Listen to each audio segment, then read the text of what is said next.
Fees इनका ताल्लुक हुकूमत से है, उसकी कैपेसिटी पेमेंट तो अभी खत्म हो सकती है। जो आज धरने दे रहे हैं सियासत बराए सियासत है। ये सारे लोग जो इकट्ठे हो रहे हैं नून लीग की हुकूमत के खिलाफ क्यों इकट्ठे हो रहे हैं? हुकूमत वो तजावीज़ सामने लेकर आए, ये जो कीमतें हैं बिजली की इसको कम की जा सके। इस वक्त बिजली का बहरान है। ये सियासी मसला नहीं है IPPs का। मुल्क में बिजली भी सस्ती होगी। हम 24 करोड़ लोगों के साथ हैं, हम इन 40 लोगों के साथ नहीं हैं। यहाँ पे आवाम के मफाद को मुकद्दस नहीं समझा जाता। IPPs मुल्क के लिए बड़ा जख्म है। पावर सेक्टर और FBI ये दो इदारे सही ना हुए फिर वो नाव डूब सकती है। अस्सलाम वालेकुम नाज़रीन, आप रूबरू प्रोग्राम देख रहे हैं और मैं हूं आपका मेज़बान शौकत पराचा। पाकिस्तान में बिजली के बहरान की कई डायमेंशंस हैं। जब बिजली नहीं थी लोग कहते थे जितने मर्ज़ी पैसे ले लें, जितना मर्ज़ी बिल ले लें, खुदा के लिए बिजली फराहम की जाए, वो चाहे सर्दियाँ होती थी या गर्मी होती थी। फिर IPPs लगे पाकिस्तान में और IMF के साथ जब भी कोई मुआहदा हुआ तो पहली शर्त ये होती थी कि बिजली की रेट्स बढ़ाई जाएं। आजकल IPPs के बारे में बातें हो रही हैं। वापडा 1958 में वजूद में आया, कुछ प्रोजेक्ट्स तो लगे और अगर बाकी भी प्रोजेक्ट्स लगाए जाते, पाकिस्तान में बड़ा पोटेंशियल है, 1 लाख मेगावाट बिजली पैदा करने का पोटेंशियल है और रेट भी कोई 3-4 रुपए पर यूनिट है आज भी। अगर प्रोजेक्ट्स लग जाते बर वक्त तो IPPs भी ना लगते, बिजली महंगी ना होती। लेकिन अभी सूरत हाल जो भी है, सारा इल्ज़ाम वापडा पे आता है। वाटर एंड पावर के हवाले से बात कर रहा हूँ। आज हमारे रूबरू भी चेयरमैन वापडा लेफ्टिनेंट जनरल सजाद गनी साहब हैं। बहुत शुक्रिया, आपने वक्त दिया और एक ऐसे वक्त पे आपने मुझे टाइम दिया सर, जब वज़ीर आज़म साहब भी कह रहे हैं कि जी अगर पावर सेक्टर में अच्छा ना हुआ तो फिर नाव खुदा न खास्ता इस मुल्क की डूब सकती है। पावर सेक्टर की बात हो, पावर अथॉरिटी है मुल्क में जिसका नाम वापडा है, आप उसके चेयरमैन हैं, क्या कहेंगे? वाकई इतनी ग्रिम सिचुएशन है जैसे प्राइम मिनिस्टर साहब कह रहे हैं? जी बहुत शुक्रिया शौकत साहब। सूरत हाल तो वाकई गंभीर है। अच्छा, लेकिन क्या इतनी गंभीर है कि नैया डूब सकती है? हाँ। तो इंशाल्लाह नैया डूबने का मौका नहीं है। अच्छा अच्छा। और मुल्क इससे पहले भी कई नाजुक अदवार से गुजरा है, हाँ। अब भी गुजरा है, लेकिन हमारा मुल्क बहुत रिजिलियंट है, बहुत जानदार है। ये हर एक बड़े चैलेंज से और ज़्यादा मजबूत होकर निकला है। तो इंशाल्लाह आज जो कौम को मसाइल दरपेश हैं, चैलेंजेस हैं, उनसे निकल के पाकिस्तान मज़ीद मजबूत होगा, ताकतवर होगा, तवाना होगा। जहाँ तक बिजली के बहरान का ताल्लुक़ है और वापडा उसका किस हद तक जिम्मेदार है, जी जी, मेरा मेरा ख्याल है मौजूदा दौर में जो मुल्क का बहरान है और जो पार की सिचुएशन है, वापडा का इसमें कोई ख़ास किरदार है ही नहीं। वापडा ना तो बिजली की तरसील करता है ना तकसीम करता है। तो जो बिजली की तरसील है, ये जो लोग झोलियां दे दे के उठा के बद्दुआएं वापडा को दे रहे होते हैं, तो वो सारे गलत हैं क्या? जी जी, वो सारे बिल्कुल गलत हैं। आपने देखा होगा ना? जी, मैंने देखा है। ख़वातीन है, गर्मी से मरे हुए लोग होते हैं, वो बद्दुआएं वापडा के हिस्से में आ रही होती है। आप फरमा रहे हैं ना तरसील में कोई किरदार है, ना रेट फिक्स करने में, ना तकसीम में, ना बिल लेने में, ना बिल वसूल करने में। तो वापडा इस वक्त सारा इल्ज़ाम अपनी बहुत सारी मासूमियत के साथ ये कबूल कर रहा है। वापडा का आज के बहरान से कोई ताल्लुक़ नहीं है। ना हम बिजली तरसील करते हैं, ना हम तकसीम करते हैं, ना आप बिल देते हैं, ना आप रेट फिक्स करते हैं, लेकिन सारा इल्ज़ाम फिर आप पे क्यों? बड़ी इंटरेस्टिंग आपने बात कर दी थी। ये मेरा ख्याल है बहुत सारे लोग हैं जो कम इल्मी की वजह से, अवेयरनेस नहीं है, उनको जानकारी नहीं है कि वापडा का इस वक्त काम सिर्फ बड़े डैम बनाना, बड़े प्रोजेक्ट लगाना, बड़े प्रोजेक्ट को चलाना और उनसे बिजली बनाना, बस इस हद तक वापडा का काम है। इससे आगे वापडा का कोई काम नहीं। देखें ना, वाटर एंड पावर अथॉरिटी, मेरा तो जो मैं सवाल बना के ले आया, आपने तो मुझे इर्रेलेवेंट कर दिया वो सवाल, लेकिन फिर भी आप एक पोजीशन पे हैं। पाकिस्तान में बिजली के नर्ख बहुत ज़्यादा हैं और इनमें रोज़ाना इजाफा भी हो रहा है, तो क्या हमारे सार्फिन के लिए कभी सस्ती बिजली का असूल एक ख्वाब ही रहेगा या पूरा हो जाएगा? नहीं जी, इंशाल्लाह ये ख्वाब ज़रूर पूरा होगा। हाँ। मैं सामीन को आपके तवस्सुत से बताना चाहता हूँ कि वापडा इस वक्त भी महंगे तरीन हालात में भी 4 रुपये यूनिट के हिसाब से बिजली सप्लाई कर रहा है। हम तो 50 रुपए से भी ज़्यादा रेट भर रहे हैं सर।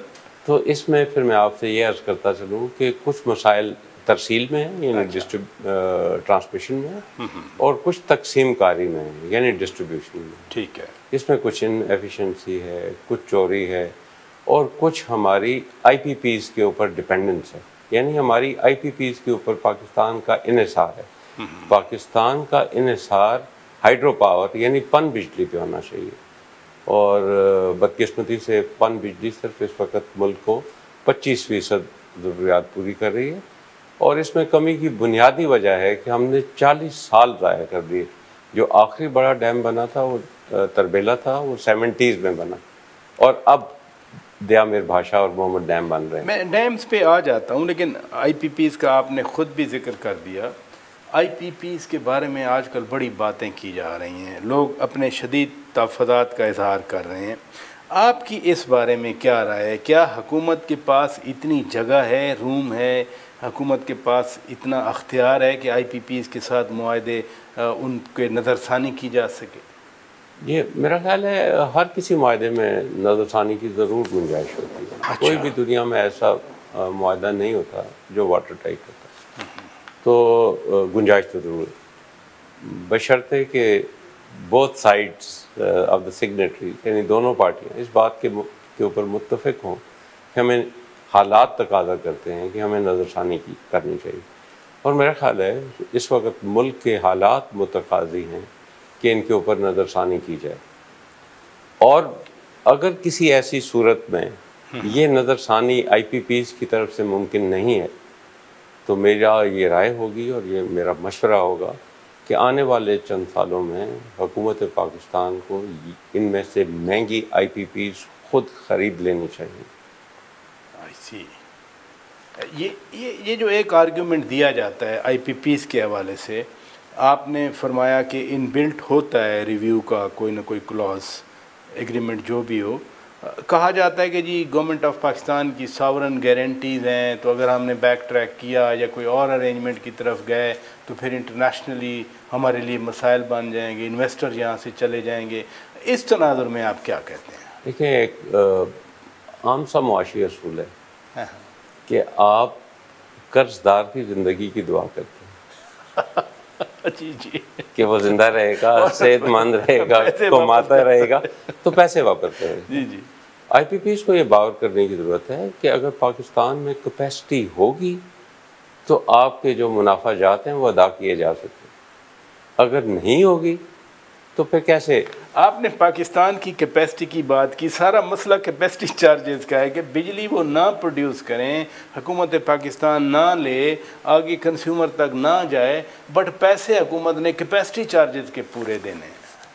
देखिए, ये कुछ ऐसे मुआहदे हैं जिनमें ये ऐसी शिक्कें शामिल हैं और उसमें कोई अपना ज़रूर लॉजिक और रैशनल होगा।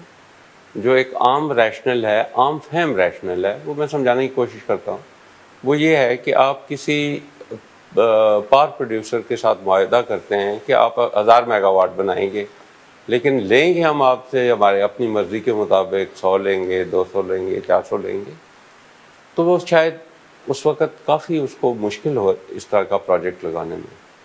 तो ये क्लैरिटी शुरू में बिल्ड की जानी चाहिए थी एक कॉन्ट्रैक्ट्स के अंदर कि हम आपको जितनी बिजली आप बनाएंगे उतनी बिजली के चार्जेस देंगे और जो आप बिजली नहीं पैदा करेंगे आपका प्लांट चाहे बंद रहे उसकी कोई अदायगी नहीं है। तो ये शुरू के ऐसे मुआहदे हैं, शायद उस वक्त की हुकूमत ने, क्योंकि एनर्जी क्राइसिस 90s में और बाद में 2010 और 2020 तक की जो दिहाई है इसमें काफ़ी ज़्यादा था, तो हुकूमत के ऊपर एक कंपल्शन थी to find a quick fix. Hydro power quick fix नहीं है, यानी क्विक फिक्स का मतलब है कि एक जल्दी का हल नहीं है। बड़े बड़े हाइड्रो पावर प्रोजेक्ट में साल जी 8 से 10 साल, 5 से 10 साल, तो इतना वक्त लग जाता है। इसलिए मैं कहता हूँ कि 80 की दिहाई में कालाबाग डैम बनना चाहिए था, 90 की दिहाई में दयामिर भाषा डैम बनना चाहिए था, उससे अगली दिहाई में 2000 से 2010 की श्योक डैम बनना चाहिए, 10 से 20 तक की दिहाई में कोड़ी डैम बनना आपने चाहिए। एक अच्छी तजवीज़ फ्लोट की कि हुकूमत को ये महंगे IPPs ख़रीद लेने चाहिए। हुकूमत के पास है कैपेसिटी, पैसा है हुकूमत के पास, हुकूमत ख़रीद के फिर और नुकसान नहीं करेगी अपना? देखिए, इसके मुख्तलिफ मॉडल हो सकते हैं। अच्छा, इसके मॉडल हो सकते हैं कि पब्लिक प्राइवेट पार्टनरशिप है, वो की जा सकती है। कुछ हुकूमत पैसे फराहम करते, कुछ इन कंपनीज को पब्लिक पार्टनरशिप के ज़रिए इसकी फंडिंग मुहैया की जाए। तो एक out of the box solution ज़रूर ढूंढना पड़ेगा। मेरा ख्याल है IPPs के साथ दोबारा से नेगोशिएशन करने की कोशिश करनी चाहिए, और जो हमारे दोस्त मुमालिक हैं, जो जिनके लोग इन IPPs के मालिकान हैं, हमें अपने दोस्त मुमालिक से बात करनी चाहिए कि इस वक्त पाकिस्तान, हमारी मईशत में ये सिकत नहीं है कि वो इतने कैपेसिटी पेमेंट चार्जेस पे कर सके। तो बराए मेहरबानी इनकी टर्म को नेगोशिएट कर दें, इनकी मुद्दत को नेगोशिएट कर दें, इनके प्रॉफिट्स को नेगोशिएट कर दें। तो ये नेगोशिएशन की राह तो मौजूद है, नेगोशिएशन की राह यकीनन मौजूद है। जनरल साहब, मैं ब्रेक लेता हूँ। नाज़रीन, ब्रेक के बाद जब वापस आएंगे, 90s मिड 90s में IPPs लगे, फिर ये पूरे 2-2.5 दहाइयाँ हो गई इस सदी की भी। तो सवाल एक और भी किया जा रहा है कि आखिर अब आकर IPPs के बारे में क्यों सवालात उठे हैं। ये 2005 में हो जाते, 2010 में हो जाते, 2015 में, 2020 में हो जाते, इसकी क्या वजह है? जनरल साहब के सामने नाज़रीन मैं ये नुक्ता रखूँगा, लेकिन एक ब्रेक के बाद stay with us. Welcome back नाज़रीन, आप रूबरू प्रोग्राम देख रहे हैं और आज हमारे रूबरू हैं चेयरमैन वापडा लेफ्टिनेंट जनरल सजाद गनी साहब। हम बिजली के बहरान की बात कर रहे हैं, हम आवाम की मुश्किलात की बात कर रहे हैं, और यकीनन अगर पाकिस्तान के लोग मुश्किल का शिकार हैं तो गवर्नमेंट हो, कोई इदारा हो, जैसे आपकी अथॉरिटी है, हल ढूंढा जाना चाहिए। लेकिन सवाल ये पैदा होता है कि मुझसे पूछा कुछ लोगों ने, चूँकि आप एक रिस्पॉन्सिबल पोजीशन पे हैं, लोग कह रहे हैं कि पहला IPP मिड 90s में 95-96 वाली गवर्नमेंट में हुआ, फिर उसके बाद जनरल परवेज़ मुशर्रफ के आखिरी जो साल थे उनमें बड़ा क्राइसिस बिजली का था, फिर मियां नवाज़ शरीफ की गवर्नमेंट आई, उन्होंने और IPP से एग्रीमेंट किए ताकि वो जो आपने सही फरमाया किल्लत थी, government went into a quick fix. लेकिन ये मामला अब क्यों रेज़ किया गया है? देख, ये बहुत दिलचस्प सवाल है और बहुत ही अच्छा सवाल है। आज पाकिस्तानी मईशत जिस सूरत हाल से गुजर रही है, पहले कभी इस सूरत हाल से गुजर नहीं है। आज जो डॉलर रुपी जो पैरिटी है, वो ये सूरत हाल पाकिस्तान में कभी नहीं थी। जब ये IPPs 90s के टाइम पे लग रहे थे तो उस वक्त डॉलर का रेट था 70, 75, 70, 75। और जब हम 2000 और 2010 की दिहाई में तो ये 100 से नीचे था। अब 2014 में भी ये कोई 110, 120 के नीचे। तो ये जो IPPs का रिटर्न था, ये डॉलर इंडेक्स्ड था, तो निस्बतन कम डॉलर की अदायगी थी, मुल्क की मईशत निस्बतन ज़्यादा मजबूत थी। सर्कुलर डेट जो गर्दशी कर्जा है वो तकरीबन इससे कोई निस्बत तनासुब थी नहीं। PMLN की पिछली हुकूमत में मेरा ख्याल है यकमुश्त 400 अरब रुपए का गर्दशी कर्जा था जो यकमुश्त अदा कर दिया गया। तो अब वो सूरत हाल नहीं है। डॉलर बहुत महंगा हो चुका है, मुल्क की मईशत कमज़ोर है और सर्कुलर डेट बहुत ज़्यादा बढ़ चुका है। इसलिए इसका कैपेसिटी चार्जेस की पे करना और बाकी चीज़ों का इम्पैक्ट बहुत वाज़ेह हो। अच्छा, इसमें असेसमेंट भी मैं आपकी ज़रूर मांगूंगा। जो सवाल मुझसे भी किया गया कि जिन लोगों ने IPPs का मामला अभी रेज़ किया है, आप चूँकि एक्सपर्ट हैं इस फील्ड के, उनमें जनाब अनवारुल्लाह काकड़ साहब, जनाब गौहर एजाज साहब, या वो लोग हैं जो केयर टेकर गवर्नमेंट में रहे हैं या वज़ीर आज़म रहे हैं, और कहा यह जाता है कि वो पाकिस्तान के जो मुक़तदरा हल्के हैं, चूँकि उन्होंने ये केयर टेकर गवर्नमेंट बनवाई थी, तो ये कोई उधर से भी कंसर्न है जब इन लोगों के ज़रिए आता है?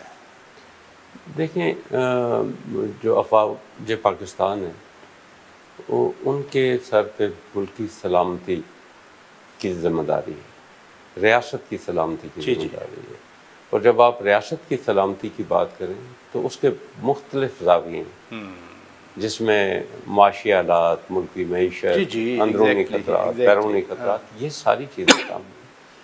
तो कोई भी ऐसी मुसल्लह अफवाज जो हर एक मामले का अदराक ना रखती हो, वो कोई किसी किस्म की सूरत हाल से निबर्द-आज़मा नहीं हो सकती जब तक उसको मुकम्मल सूरत हाल का अदराक ना हो। मेरा ख्याल है अफवाज पाकिस्तान इस बारे में बहुत सेंसिटिव हैं कि मुल्क की सलामती के सारे अमूर के ऊपर हुकूमत के साथ मिल के एक ऐसी नज़र रखी जाए कि कोई ऐसी चीज़ है, कोई स्टेट के ऐसे सतून हैं जो वर्टिकल्स हैं, वो कमज़ोर ना पड़ जाए, जिसमें मईशत एक बहुत बड़ा और बहुत मजबूत पिलर है स्टेट का। इसी तरह मुसल्लह अफवाज हैं, इसी तरह हमारी हुकूमत है। ये जो कौमी सलामती रिपोर्ट एक आई थी या जो पॉलिसी बनी है, उसमें भी इन चीज़ों को यकीनन आप सही फरमा रहे हैं एड्रेस किया गया। लेकिन वापडा बना 1958 में, आपने फरमाया कि कुछ 4 रुपये पर यूनिट वापडा अभी प्रोड्यूस कर रहा है, जो डैम्स की तरफ आप आना चाह रहे थे।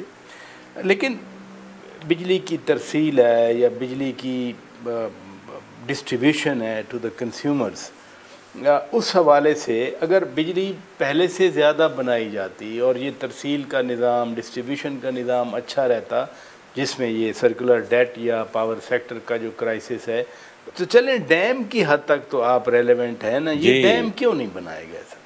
ये मेरा ख्याल है, अगर आप पूछिए कि पाकिस्तान क्यों इस वक्त दिगरगूं माशी सूरत हाल का से दो चार है, तो इसकी वाहिद वजह यह है, और वजूहत भी, मैं ये नहीं कहूँगा कि वाहिद, लेकिन एक बड़ी वजह यह है कि मुल्क में डैम नहीं बनाए गए तकरीबन 45 साल से, और मुल्क में पन बिजली नहीं बनाई गई। तो अगर डैम बनाए गए होते तो पन बिजली भी बनती, और आपके वो वसी और अरीज इलाके जो सिंध और बलूचिस्तान और पंजाब के हैं, जो अभी एग्रीकल्चर से महरूम है इसलिए कि पानी नहीं, वो सारे जरखेज़ होते, और आप इस वक्त एशिया को सप्लाईज कर रहे होते हैं अपने फूड ग्रेन्स की। तो ये एक बहुत बड़ा अलमिया रहा है। काला बाग डैम तैयार था और मेरा ख्याल है उसमें कोई तकनीकी मसाइल नहीं थे, बदकिस्मती से वो एक सियासी सूरत हाल का शिकार हुआ। फंडिंग भी अवेलेबल थी उसकी? जी, उसका डिज़ाइन मौजूद था और वर्ल्ड बैंक की तरफ से उसकी फंडिंग मौजूद थी, और उस प्रोजेक्ट के लिए कॉलोनी बन चुकी थी।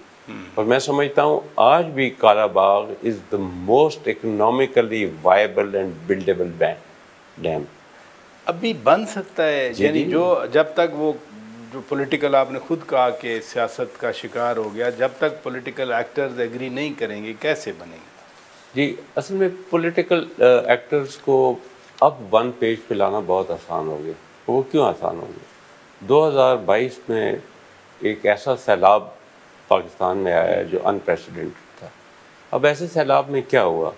ऐसे सैलाब में यह हुआ कि सिंध में भी बहुत ज़्यादा तनासब के अतबार से बारिशें 8-9-100% ज़्यादा बारिश हुई, लेकिन ये हुआ कि मुल्क के जो बालाई इलाके से वहाँ से भी पानी सैलाब का वहाँ पहुँचा। तो दोनों सूरत हाल ऐसी संगीन हुई कि जब दोनों का मिलाप हुआ तो सिंध का एक बहुत बड़ा हिस्सा डूब गया। अब सिंध में ये इदराक है कि जो सिंध में पानी सैलाब का जमा हुआ वो कहीं नॉर्थ में ऊपर ही जमा हो जाना चाहिए था, यानी कोई डैम बन जाने चाहिए थे जो इस सैलाबी पानी को रोक सकते। सिंध में और बलूचिस्तान में और भी बहुत सारे छोटे डैमों की गुंजाइश है जो अगर बन जाते तो बहुत ज़्यादा सैलाब का पानी वहाँ पे रोका जा सकता था। तो मेरा ख्याल है सिंध के अवाम में इस चीज़ का इदराक है कि नॉर्थ से बालाई इलाकों से पानी सिंध में आके जमा नहीं होना चाहिए, रोक लिया जाना चाहिए डैम से। फिर जब ज़रूरत पड़े तो ये पानी मुहैया हो सकता है। मुझे जनरल साहब यहाँ ब्रेक लेना है। नादरीन, ब्रेक के बाद जब वापस आएंगे, कुछ प्रोजेक्ट्स तो जारी हैं ना, जैसे हम सुनते हैं दासू में एक अलमनाक वाक़या भी हो गया मार्च में, फिर हम दिया मीर बादशाह डैम की बात भी सुनते हैं, मोमन डैम की बात भी सुनते हैं, और ख़ास तौर पर पिछले दिनों प्राइम मिनिस्टर ने पॉइंट आउट किया था, वज़ीर आज़म साहब ने, कि नीलम झेलम प्रोजेक्ट में कुछ फ़नी खराबियाँ हैं, वो क्यों नहीं दूर हो सकी अभी तक। मैं जनरल साहब के सामने ये चीज़ें रखूँगा, लेकिन नाज़रीन एक ब्रेक के बाद stay with us. Welcome back नाज़रीन। आज हमारे रूबरू में चेयरमैन वापडा लेफ्टिनेंट जनरल सजाद गनी साहब। हम डैम्स के बारे में आपसे जानना चाहते हैं। आप प्रोफेशनल सोल्जर के साथ हाईएस्ट रैंक पे आप लेफ्टिनेंट जनरल रहे, साथ साथ आप इंजीनियर भी हैं। इस वक्त कौन से प्रोजेक्ट जारी हैं जो हाइडल, जिसके बारे में मैं बार बार कह रहा हूँ कि 4 रुपए पर यूनिट अगर वो हो तो हमें तो सारी बिजली वही पैदा करनी चाहिए। जी जी जी। इस वक्त मुल्क की तारीख के सबसे बड़े हाइड्रो पावर प्रोजेक्ट बन रहे हैं। अच्छा। इस वक्त जो वापडा करंटली 75 साल में जो हमारी कैपेसिटी है 9,500 मेगावाट की है। ये वापडा ने जो आज तक जनरेट की है 9,500 मेगावाट। जी हाँ, 75 सालों में। 75 साल। अगले 5 सालों में हम इसको डबल से ज़्यादा करने जा रहे हैं, यानी 11,000 मेगावाट और बनाने जा रहे हैं। इंशाल्लाह जब वो सिस्टम में आएंगे तो बिजली की कीमत काफ़ी कम हो जाएगी। ना सिर्फ वो कम हो जाएगी बल्कि हमारे पास इरिगेशन के लिए तकरीबन 11 मिलियन एकड़ फीट पानी होगा। जब ये डैम्स बने थे तो उस वक्त कहा गया था, बताया गया था कि 20 मिलियन एकड़ फीट पानी हमारे पास स्टोर हो सकता है। फिर with the passage of time ज़ाहिर है उसमें मिट्टी आ गई। अब कितनी स्टोरेज कैपेसिटी? इस वक्त हमारे पास 13.4 बिलियन एकड़ फीट है जो गुंजाइश है। और आप सिर्फ ये देखिए कि अगले जो डैम बनने जा रहे हैं, सारे प्रोजेक्ट बनने जा रहे हैं, वो तकरीबन 9 से 10 मिलियन एकड़ फीट पानी और लाएंगे। यानी ये कैपेसिटी तकरीबन डबल के करीब हो जाएगी। अगर डबल नहीं होगी तो इंशाल्लाह इससे मुल्क का बहुत फायदा। हमारे साल में कितनी ज़रूरत है इरिगेशन के लिए पानी को, या दीगर जो ज़रूरियात हैं? देखिए, मेरा अपना ख्याल है कि हमारी करंट ज़रूरियात तकरीबन 150 मिलियन एकड़ फीट के करीब हैं। और खुशकिस्मती से इंडस सिस्टम में हमारे पास 145 मिलियन एकड़ फीट पानी होता है। और स्टोर हम कितना करते हैं अनफॉर्चुनेटली उसमें से सिर्फ 10%। 90% इज वेस्ट। जी 90% पानी हम ज़ाया करते हैं। जी हाँ, हम स्टोर नहीं कर पाते। मैं ये नहीं कहूँगा कि ज़ाया नहीं, कहा ज़ाया इस सेंस में नहीं कि ज़ाया हो जाता, कुछ इरिगेशन के इस्तेमाल हो जाता है, लेकिन हमारे पास जो स्टोरेज की फैसिलिटी है वो 10%। वो 10% है। और मुल्क के लिए हम उसको सिर्फ 30 दिन की ज़रूरियात पूरी कर सकते हैं। और वैसे रीजन में बाकी मुल्कों के पास कितनी ज़रूरियात हैं? हिंदुस्तान के पास 90 दिन की हैं। अच्छा, 3 माह की। जी। और जो इजिप्ट में नाइल के ऊपर वो तकरीबन 260 दिन की हैं। साल भर की? जी, साल भर की। और अमेरिका में साल से ज़्यादा की। अच्छा, और उन्होंने यानी अपना मुस्तकबिल संवार के रखा है। हमारे पास सिर्फ 30 दिन, खुदा न खास्ता ड्राउट आ जाए तो फिर हम उसका। जी, आपने 2022 में ड्राउट का एक छोटा सा नमूना देखा। जी बिल्कुल। 2022 एक मुनफरिद साल था। उस साल में मुल्क में अप्रैल और मई में कहत। जी एग्जैक्टली, आग लगी हुई थी। जी, पहाड़ों पे, मैदानों में बागात जल गए थे। सिंध में जानवरों को पानी पिलाने के लिए काफी। चोलिस्तान में गायें मर गई। जी, सब कुछ हुआ। और फिर क्या हुआ जुलाई अगस्त में कि बदतरीन सैलाब आए। तो ये जो एक कलेक्टिव फिनोमेना, 2 फिनोमेना एक साइड साल में इकट्ठे भी आ गया और फ्लड भी आ गया और हमारे पास हो गया। और हमारे पास दोनों के लिए तैयारी मौजूद है। तो ज़रूरत इस बात की है कि आइंदा आने वाले सालों में हम ये प्रोजेक्ट्स कंप्लीशन और कंटिन्यू करें, इनको तकमील तक पहुंचाएं। और फिर साथ साथ इस तरह के बड़े प्रोजेक्ट्स की प्लानिंग अब से शुरू कर दी गई है, जो अगले 5 से 7 साल बाद शुरू होने। इसी तरह की प्रोजेक्शन हमारी पॉपुलेशन के बारे में की जाती है कि जिस अभी ग्रोथ रेट से हम जा रहे हैं तो 2050 तक हम डबल हो जाएंगे। यानी अभी 25 करोड़ हैं तो हम 50 करोड़ हो जाएंगे।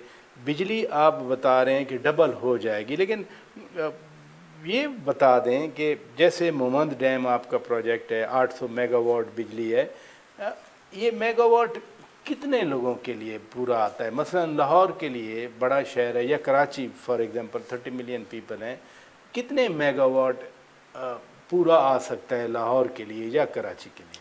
देखें, मैं फॉर एग्ज़ाम्पल लाहौर के लिए मैं आपको फिगर दे देता हूँ। लाहौर में बहुत ज़्यादा तादाद सनती यूनिट्स की है। ठीक है। बहुत ज़्यादा, शायद घरेलू सार्फिन के लिए कोई 600 से 700 मेगावाट काफ़ी होगी, लेकिन जब हम पूरी इंडस्ट्री को शामिल करते हैं और पूरे लाहौर रीजन को शामिल करते हैं तो उस इंडस्ट्री की रिक्वायरमेंट 1000 मेगावाट के करीब है। यानी कुल मिला के 1800 लाहौर के लिए इंडस्ट्रियल यूज़ के समेत, जो एक बहुत बड़ी एक डिमांड नहीं है। जी। और बड़ी आसानी से पूरी की जा सकती है। मसलन मोहम्मद डैम 800 प्लस मेगावाट आप फरमा रहे हैं, तो ये पेशावर रीजन के लिए काफ़ी होगी? जी, पेशावर रीजन के लिए मोहम्मद सफाई से।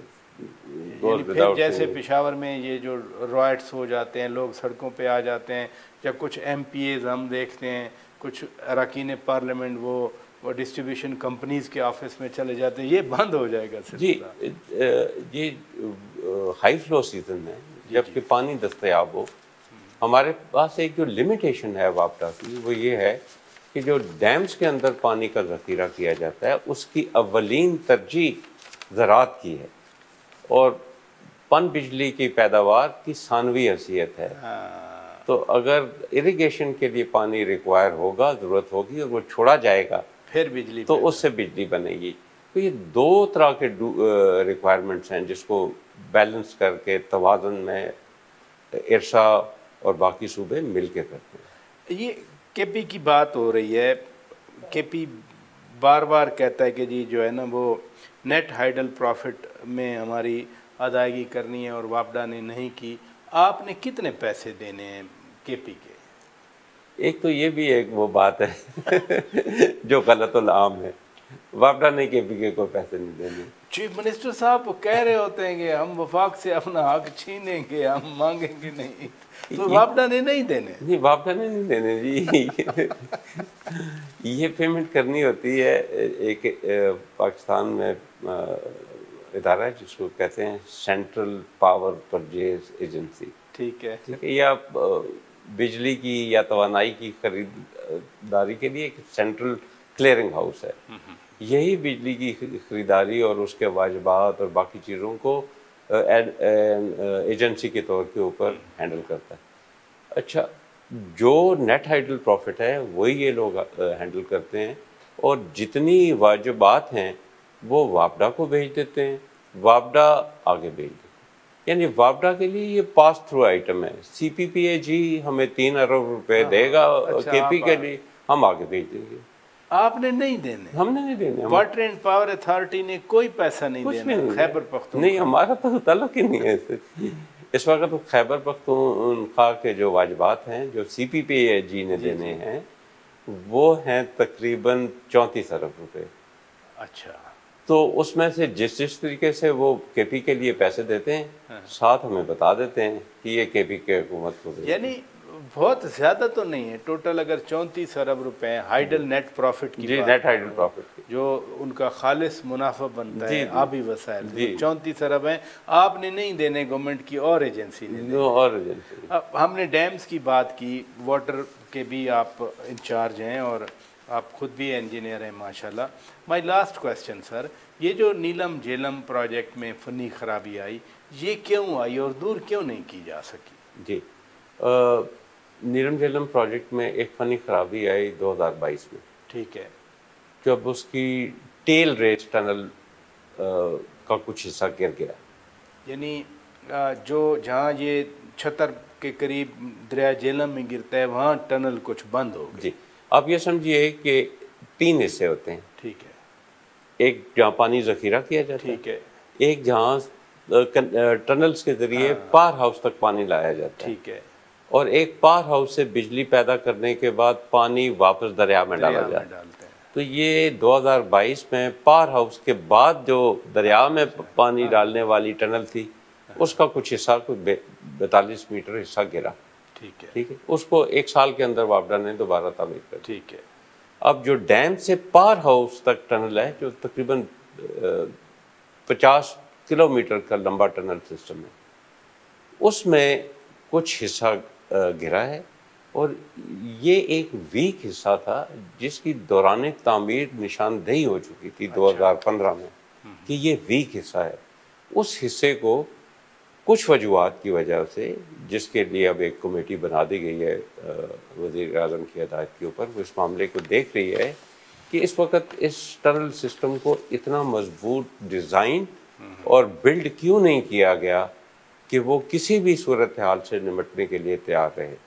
तो वो एक वीक जोन है, जियोलॉजी वीक है, स्ट्रेटा बहुत अच्छा नहीं है, टनल्स लंबी हैं, तो वहाँ पे एक बहुत मजबूत डिज़ाइन चाहिए था और एक बहुत बारीक नज़र चाहिए कि कंसल्टेंट की, कॉन्ट्रैक्टर की और क्लाइंट की। कमेटी बन गई कि गलती किसकी थी, लेकिन सवाल ये पैदा होता है कि इसको ठीक करके कब दोबारा कमीशन कर दिया जाएगा। देखें, इसके 2-3 पॉसिबल सॉल्यूशंस हैं। एक लॉन्ग टर्म सॉल्यूशन है कि सारी को कंक्रीट लाइन कर दिया जाए, जिससे पे 6 साल से ज़्यादा लगेंगे और तकरीबन 150 से 200 अरब रुपया लगेगा। अच्छा। और दूसरा सलूशन है कि जो वीक पोर्शन है उसको बहाल कर दिया जाए। और तीसरा ऑप्शन है कि जो खाली पोर्शन वो है गिरा है उसको बहाल कर दिया जाए। तो मेरा ख्याल है ज़ाती तौर के ऊपर कि इसका जो वीक पोर्शन है उसको बहाल कर देना चाहिए, जिसमें तकरीबन साल से 1.5 साल 2 साल लग सकते हैं और फिर ये वापस जनरेशन में आ जाएगा। आपका प्रोजेक्ट है या ये भी IPP है? नहीं, ये हमारा प्रोजेक्ट है। इसमें गवर्नमेंट ऑफ पाकिस्तान की फंडिंग की गई और ये वापडा के तवसत से बनाया गया। और इसमें जो कंस्ट्रक्शन टाइम था ये 2012 से लेके 2018-2010 से लेके 2018 में इसकी तकमील हुई। तो ये तकरीबन 4-5 साल प्रोजेक्ट चला ठीक तरीके से। तो अब कुछ खामियां सामने आई, इंशाल्लाह उनको ठीक कर लिया जाएगा। चले, आपने उम्मीद की बात की, उम्मीद दिलाई, बहुत शुक्रिया। लेफ्टिनेंट जनरल सज्जाद गनी साहब, चेयरमैन वापडा। नादरीन, आज हमारे रूबरू थे। कुछ बुनियादी गलत फहमियाँ थी वो तो दूर हुई, लेकिन लॉन्ग टर्म में जो सस्टेनेबल सोल्यूशन है वो यही है कि डैम बने, ज़्यादा से ज़्यादा बने। 4 रुपये पर यूनिट जो सस्ती तरीन बिजली है, सारे खर्चे निकाल के वो आवाम तक आए। और ये जो कोहराम मचा हुआ है महंगी बिजली का, और जिसकी वजह से बहुत मसाइल है लोगों के, वो भी हल हो सकते हैं। अपने मेज़बान शौकत पराचा को इजाज़त दीजिए। खुदा हाफिज़।